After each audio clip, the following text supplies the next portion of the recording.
अस्सलाम वालेकुम, welcome to agenda CSS. मैं हूं सकलैन जमल और आज हम बात करेंगे रेशियो प्रोपोर्शन के बारे में। पहले हमने परसेंटेज, प्रॉफिट लॉस, डिस्काउंट वगैरह के बारे में बात कर ली है। तो अब हम बात करेंगे रेशियो और प्रोपोर्शन के बारे में। ये क्या चीज़ है, इनके भी काफ़ी सारे क्वेश्चंस आते हैं, तो इसका भी कॉन्सेप्ट आप समझ लें।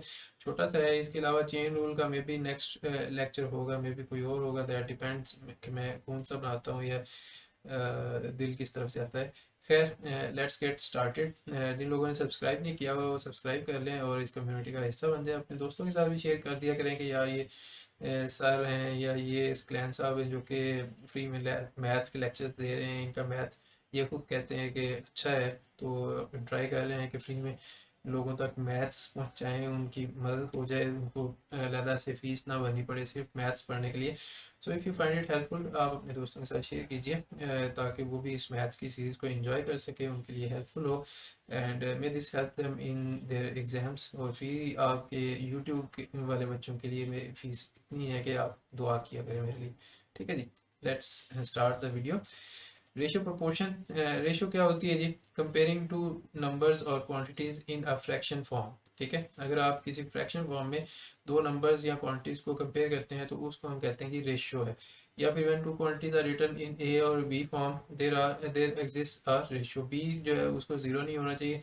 तो अगर आप ए और बी फॉर्म में किसी भी दो चीज़ों को लिखते हैं तो उसको हम कहते हैं जी कि ये रेशियो में है। फॉर एग्जाम्पल, ए और बी अगर 35/70 लिखा हुआ है तो 35/70 भी हम इसको लिख सकते हैं, या फिर 1/2 भी लिख सकते हैं अगर आप उसको सिंप्लीफाई कर दें तो A/B इज इक्वल टू 35/70 या फिर A/B इज इक्वल टू 1/2। तो आप नोट करेंगे कि इसमें रिस्पेक्टिव होता है, जिस तरह इंग्लिश में होता है ना कि असलम, वहीद एंड अकरम और 3, 5 एंड 7 ईयर्स रिस्पेक्टिवली। ठीक है, तो आपको ये समझ जाना चाहिए कि पहला जो है उसका ताल्लुक पहले के, अगर रिस्पेक्टिवली लिखा हुआ है तो पहले का ताल्लुक पहले नंबर के साथ या पहली क्वालिटी के साथ है, दूसरे का ताल्लुक दूसरी क्वालिटी के साथ है, तीसरे का ताल्लुक तीसरी वाली के साथ है। सिमिलरली A/B है इस साइड पे, तो दैट मीन्स कि इसका ताल्लुक पहले वाली साइड के साथ है और ये दूसरा है। ठीक है, तो जब आप इनको लिखेंगे भी तो इसी तरतीब से लिखना है कि A जो है दैट इज 35 और B जो है वो 70 है। एग्जाम्पल पे आ जाते हैं। In a 60 liter mixture, the ratio of milk and water is 2:1. If the ratio is to be 1:2, then the quantity of water to be added is dash. अब ये सवाल बहुत अहम, बड़ा आसान और बहुत दफ़ा आपके पेपरों में आया हुआ है कि जनाब अगर पाकिस्तान में वैसे भी कुछ खालिश मिलता नहीं, अल्लाह भला करे लोगों का भी, किसानों का भी, सबका। खैर, अगर 60 लीटर का मिक्सचर है मेरे पास और मैंने लाहौर में दूध बेचना है, तो पहले मेरे पास जी उसमें था 2:1 के हिसाब से मिल्क रेशो वाटर। लेकिन मैं चाहता हूँ कि मैं मुनाफाखोरी करूँ, मैं ज़रा, रमज़ान है, मैं ज़्यादा मुनाफा कमाऊँ, ज़्यादा पैसे बनाऊँ ताकि मैं ईद पे अच्छे कपड़े ले सकूँ। तो मैं चाहता हूँ जी कि इसको मैं ज़रा ना 1:2 कर देता हूँ कि मिल्क की रेशो 1 रह जाए और जो वाटर है वो 2 हो जाए। तो बताएं जी कितने लीटर मुझे उसमें पानी डालना चाहिए। ठीक है, तो इसका सोल्यूशन कैसे होगा? ओरिजिनल मिक्सचर है जी हमारे पास 60 लीटर्स, 60 लीटर उसने दिया हुआ है, 60 लीटर ओरिजिनल मिक्सचर है।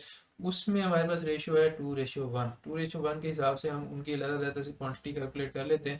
तो अगर इसके 3 पार्ट्स हैं टोटल, दैट मीन्स कि अगर 60 लीटर है और उसमें रेशियो 2:1 दी हुई है, दैट मीन्स उसके 3 पार्ट्स हैं। 2 पार्ट उसमें पानी है, एक पार्ट उसमें 2 पार्ट उसमें मिल्क है, एक पार्ट उसमें वाटर है। सो 2 पार्ट अगर मिल्क है और एक पार्ट वाटर है, तो किस तरह से आप करेंगे? 60/30 करेंगे तो एक पार्ट की 60/3 करेंगे तो एक पार्ट की वैल्यू आ जाएगी, दैट इज़ 20 लीटर। वो 1 पार्ट आ गया हमारे पास क्या उसको कहते हैं, पानी। ठीक है जी, और बाकी जो 2 पार्ट है वो आप उसमें से माइनस कर देंगे। टोटल पार्ट्स 3 है जी। Milk is equal to 2/3 into 60 और water is equal to 1/3 into 60। इस तरह से भी आप कर सकते हैं। सो मिल्क आपके पास आ गया जी 40 लीटर और वाटर आ गया आपके पास 20 लीटर। अब desired ratio of milk ratio water कितनी है जी? वो 1:2 है कि हमने इस रेशो को 40:20 जो है इसको हमने एक्चुअली 1:2 करना है। अभी ये 2:1 है, हम इसको 1:2 बनाना चाह रहे हैं। दैट मीन्स कि अगर मेरे पास 40 है, ठीक है, इसको मैं 1 सबर कर लेता हूँ, दूसरी साइड पे मैंने 2 बनाना है, यानी कि इससे डबल होना चाहिए। तो आपको डायरेक्टली इधर से भी समझ आ जाना चाहिए कि अगर मेरे पास 40:20 है और मेरी कंडीशन ये है कि अब इस 40 को मैंने रेफरेंस लेके 1 रखना है, तो दूसरा चाहे 2 आना है, 3 आना है, 4 आना है, मैं आसानी से उसके हिसाब से 1 के हिसाब से उसको कैलकुलेट कर सकता हूँ। अगर 1:2 मैंने करनी है तो जी 40:80 हो जाएगा। 1:3 मैंने करना है तो जी 40:120 हो जाएगा। अगर मैंने 1:4 करना है तो 40:160 हो जाएगा। ठीक है। और जो पानी हमने ऐड करना है, आप याद रखिएगा कि वो हमने फिर जो ओरिजिनली हमारे पास एग्जिस्ट करता है वाटर 20 लीटर हमने पहले डाला ही हुआ है उसमें पानी, उसमें ऐड करने के लिए डालना है। यानी कि अगर मैंने 1:4 फॉर एग्जांपल बनाना था, 40:160 करना था, तो 40:20 मेरे पास ऑलरेडी है, तो 40:20 प्लस 140, तो वो 40:160 आ जाएगा। आपका आंसर ठीक आ जाएगा। खैर, इधर हमारे पास जो डिजायर्ड रेशियो है वो मिल्क टू वाटर है जी 1:2। तो क्या होगा, 40:80 मेरी डिजायर्ड रेशियो है।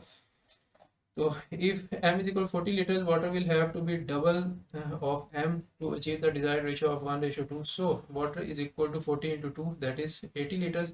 Already we have 20 liters of water in the mixture, so water to be added is equal to 80 minus 60, और water is equal to 60 liters। ठीक है जी, ये हमारे पास आंसर आ गया इसका, कि वो पहले 1:2 था, 2:1 था, अब वो 1:2 में करने के लिए आपको 60 लीटर पानी ऐड करना पड़ेगा। खैर, प्रोपोर्शन पे आ जाते हैं जी। प्रोपोर्शन क्या होती है? Proportion is actually the equality of two ratios. अगर दो रेशियोज जो हैं उनको हम इक्वल करके लिखते हैं तो दैट मीन्स के वो प्रोपोर्शन में है। इफ़ ए ओवर बी या फिर A ratio B is equal to C ratio D, तो हम उसको कह सकते हैं A ratio B proportion C ratio D. We can write it as A ratio B proportion C ratio D. अब इसमें ये याद रखिएगा कि जो दरमियान वाले दो हैं इनको हम कहते हैं मीन्स, दरमियाने, और जो दो एंड्स पे हैं इनको हम कहते हैं एक्सट्रीम्स। ठीक है, ये एक्सट्रीम्स पे है। आप इस तरह अगर नहीं भी करना चाहते, आप अगर रेशियोज को इक्वल रख लेते हैं, तो ये देखिएगा कि A over B is equal C over D है, तो ज़ाहिर डी ने ऊपर जाके इधर मल्टीप्लाई होना है, बी ने इधर मल्टीप्लाई होना है, तो A D is equal to C B. तो product of means product of extreme जो है वो फार्मूला आपका वेरीफाई होता है। आप या तो ये फार्मूला याद रख लें या फिर इस तरह किसी भी तरीके से आप याद रख सकते हैं। बेहतर है ये फार्मूला याद कर लें, आसान सा है और आपको भूलेगा भी नहीं। सो इसकी एग्जांपल करते हैं जी। If 0.75 ratio X proportion 5:8, then X is equal to what. तो इसका मतलब क्या है कि ये दो रेशियोज इक्वल हैं। ठीक है, जो पहला ये इन दोनों का जो आपस में रिलेशन है वही इन दोनों का आपस में रिलेशन है। यानी कि अगर ये 0.75 अगर ये 5 है और ये 8 है, तो 5:8 के इनका रिलेशन है।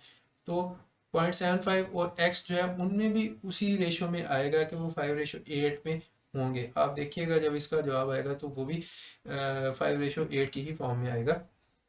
तो अगर ये प्रोपोर्शन की फॉर्म में लिखा हुआ है तो उसको मैं इस तरह से लिख सकता हूँ जी, बटे की फॉर्म में 0.75 over x is equal to 5/8। तो इनको अब या फिर आप डायरेक्टली इधर से मल्टीप्लाई कर सकते हैं, product of mean is equal product of extreme, या फिर आप उसको इक्वल कर लें और 8 इधर जाके मल्टीप्लाई हो जाएगा और x इधर जाके मल्टीप्लाई हो जाएगा। तो x is equal to 8 into 0.75 divided by 5। तो 5 जो है उसको मैं 0.15 से अगर मल्टीप्लाई करता हूँ तो वो 0.75 बनता है। 15×5 = 75 होता है, आपको पता ही है। तो 15×5 = 75 है और 0.75 है, तो दो प्लेसेस जो है हमारा इशारिया लेफ्ट पे आएगा तो 0.15 आ जाएगा। 0.15 इंटू 8 वो आ गया जी 1.20। तो अगर आप देखें कि 0.75 रेशो 1.20 जो है उनकी अगर आप सिंप्लीफाइड रेशो या फिर उनको सिंप्लीफाई करें तो then again it comes out as 5:8। तो जो जो दो रेशोज आपस में इक्वल होती हैं उनको हम कहते हैं जी वो आपस में प्रोपोर्शन में है। ठीक है, ये आसान सी एग्जांपल थी, इसमें कोई मुश्किल वाली बात नहीं है। एंड आई होप कि आपको समझ भी आ गई होगी। आई होप कि ये जो मिल्क वाली एग्जांपल है ये आपको अच्छे तरीके से समझ आ गई होगी, क्योंकि इस तरह के क्वेश्चन हर दफ़ा कोई ना कोई दे ही देता है। तो अगर ये आपको समझ आ गया बहुत अच्छी बात है। इसी तरह के और एग्जांपल्स आप ढूंढ के खुद प्रैक्टिस करें, खुद प्रैक्टिस करेंगे तभी आपको आएंगे। मैं तो समझाता रहूँगा, मैं तो लेक्चर अपलोड करता ही रहूँगा, लेकिन बेहतर है कि आप साथ साथ खुद प्रैक्टिस किया करें। जिस दिन जो टॉपिक है आप उसके जो नोट्स बनाने हैं वो बना लो के, एग्जाम्पल समझ के फिर खुद ही ऑनलाइन सर्च कर लें, एग्जाम वेदा से कर लें, पाक MCQ से कर लें, उधर से एग्जाम्पल्स लेके खुद सॉल्व किया करें, उनके आंसर्स चेक किया करें, वेरीफाई किया करें, अपना मेथड चेक किया करें कि आपने ठीक किया है कि नहीं किया। और आप देखेंगे आहिस्ता आहिस्ता उसमें इम्प्रूवमेंट आएगी, and then you will be able to solve more complex questions as well. And I hope this was helpful for you. Make sure you like and subscribe, and suggest this channel to your friends. I'll see you in the next video. Take care. Allah Hafiz.